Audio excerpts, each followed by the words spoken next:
Astaghfirullah. Assalamualaikum warahmatullahi wabarakatuh. Alhamdulillah wassalatu wassalamu ala Rasulillah wa ala alihi wa sahbihi wa mawalah wa la hawla wa la quwata illa billahi wa ba'du.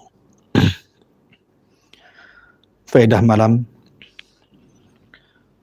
kita akan mengambil ibrah dan pelajaran dari kisah seorang sahabat yang sangat mulia, orang yang pertama kali masuk Islam dari kalangan Ansar,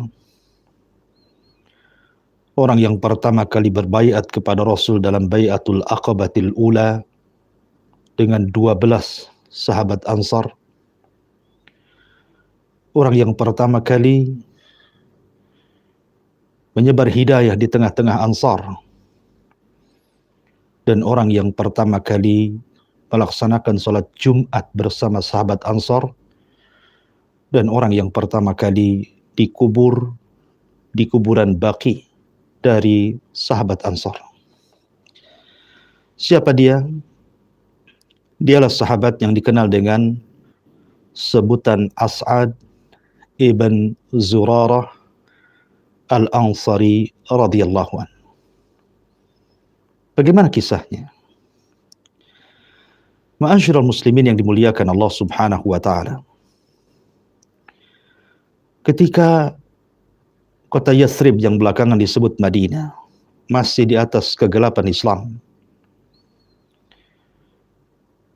maka orang-orang Yahudi selalu memberikan informasi kepada orang-orang musyrik yang ada di kota Yathrib dari keturunan Khazraj dan Aus, dan selalu mengancam mereka dan mengatakan kalau seandainya Nabi kami yang akan muncul di tahun-tahun ini hadir dan akan memimpin kami, maka kami akan memerangi kalian seperti Allah hancurkan kaum Ad dan kaum Iram. Itu yang kemudian terngiang-ngiang di orang-orang musyrik Yathrib kala itu. Salah satunya adalah As'ad ibn Zurarah Al-Ansari radhiyallahu anhu. Ketika As'ad ibn Zurarah bersama saudaranya atau sahibnya Dakwan, dan kedua-duanya belum masuk Islam, melaksanakan haji ke Mekah, tiba-tiba kemudian berjumpa dengan sahib mereka dari orang-orang musyrik Mekah yang bernama Utbah ibn Rabi'. Utbah ibn Rabi'ah ini mengeluhkan kepada As'ad ibn Zurarah karena ada seorang laki-laki di Mekah yang mengaku dirinya sebagai nabi dan menyesatkan mereka, bahkan menyesatkan agama bapak-bapak moyang mereka dan memporak-porandakan barisan orang-orang musyrik Mekah. As'ad ibn Zurarah yang memang sudah mendapatkan informasi bahwa tahun itu adalah akan keluar seorang nabi, bukannya kemudian ikut geram, tetapi justru dia penasaran. Akhirnya dicarinya orang yang dimaksud Utbah itu.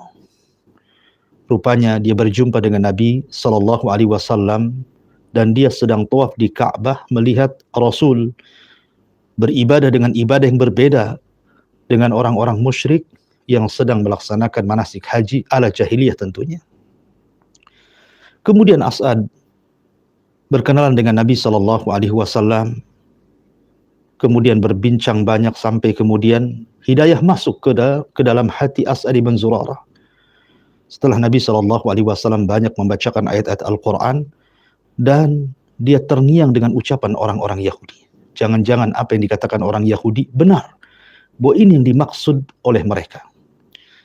Maka As'ad pun mengatakan, demi Allah, jangan sampai orang-orang Yahudi mendahului beriman dengan Nabi ini. Akhirnya As'ad pun mengislamkan dirinya bersama Dakwan, kemudian pulang. Dan dia mengajak 12 tokoh orang-orang Ansar yang masih musyrik untuk haji di tahun berikutnya, kemudian melakukan pembaiatan yang pertama yang disebut dengan Bai'atul Aqabatil Ula. Setelah kemudian terjadi pembaiatan kepada Nabi Sallallahu Alaihi Wasallam dan siap untuk melaksanakan perintah Rasul, perintah Allah dan Rasulnya, Pulanglah 12 orang ini.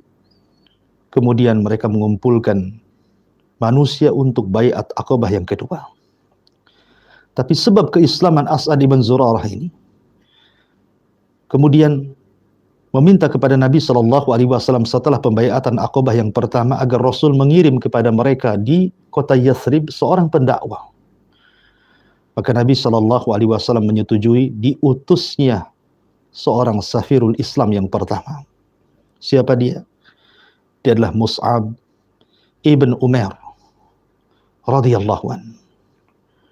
Dialah yang pertama diutus Rasul untuk berdakwah ke Yathrib atau ke kota Madinah.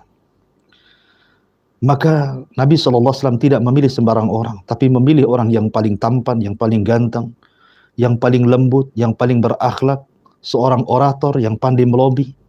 Dialah Mus'ab ibn Umair, berangkatlah dari Mekah menuju Yathrib. Dengan sebab dakwah Mus'ab ibn Umair inilah, maka dua tokoh besar yang menjadikan hidayah dua suku Ansar terbesar Khazraj dan Aus masuk Islam di tangan Mus'ab ibn Umair. Siapa dia? Sa'd bin Ubadah dan Sa'd bin Rabi. Sa'd bin Ubadah kepala daripada suku Khazraj dan Sa'd bin Rabi kepala daripada suku Aus. Masuk Islam di tangan Mus'ab ibn Umair radhiyallahu anhu. Dan itu disebabkan perjuangan As'ad ibn Zurarah al-Ansari radhiyallahu anhu. Dari sini ada pelajaran besar pentingnya seorang menularkan hidayah. Mengajak manusia. Bukan hanya kita mendapatkan hidayah sendiri, tapi tularkan hidayah juga kepada orang lain. Ajak manusia sebanyak-banyaknya.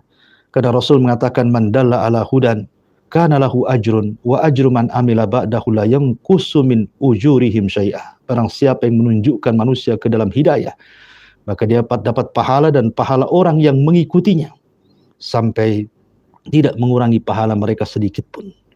Dan ini keutamaan seorang yang berdakwah, man dalla ala khairin kafaili.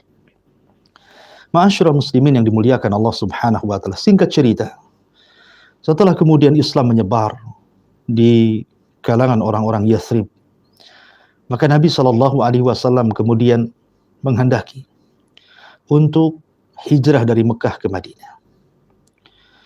Maka Nabi SAW sebelum hijrah ke kota Madinah, Rasul itu hendak melaksanakan sholat Jumat yang pertama. Akan tapi karena lemahnya kaum muslimin di tengah-tengah ancaman orang-orang musyrik Arab, sehingga Rasul SAW tidak melaksanakan Jumat di Mekah. Tapi di lain sisi, kemudian para sahabat Ansar atas gagasan As'ad ibn Zurarah dan Mus'ab ibn Umair mengumpulkan manusia karena dilihatnya orang-orang Yahudi Madinah. Mereka punya hari dalam sepekan, ataupun orang-orang Nasrani punya hari dalam sepekan untuk bersenang-senang dengan Allah. Taqarrub ilallah, mendekatkan diri kepada Allah. Satu hari dalam sepekan mereka memiliki hari ulang tahun mereka, hari sakral mereka untuk berulang tahun mendekatkan diri kepada Allah. Sehingga kemudian As'ad ibn Zurarah mengumpulkan manusia bersama Mus'ab bin Umair untuk memiliki satu hari yang sama dengan mereka, yang tentunya dalam rangka menyelisihi mereka orang-orang Yahudi dan Nasrani.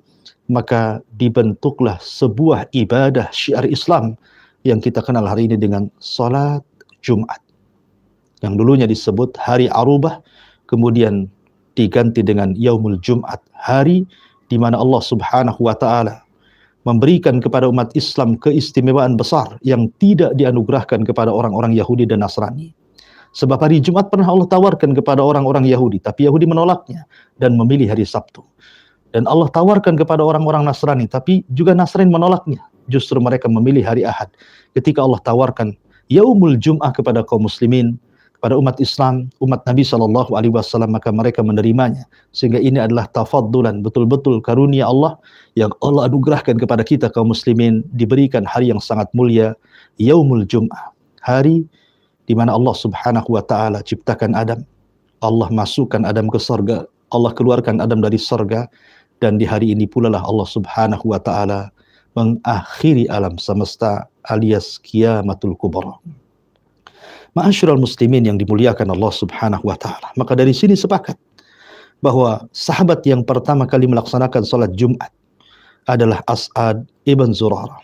Sampai ada seorang sahabat apabila di hari Jumat mereka menangis dan berdoa kebaikan kepada As'ad ibn Zurarah, sampai anaknya bertanya, kenapa dia melakukan hal seperti itu? Maka ayahnya mengatakan, sesungguhnya aku teringat bahwa yang pertama kali melaksanakan Jumat adalah As'ad ibn Zurarah radhiyallahu an.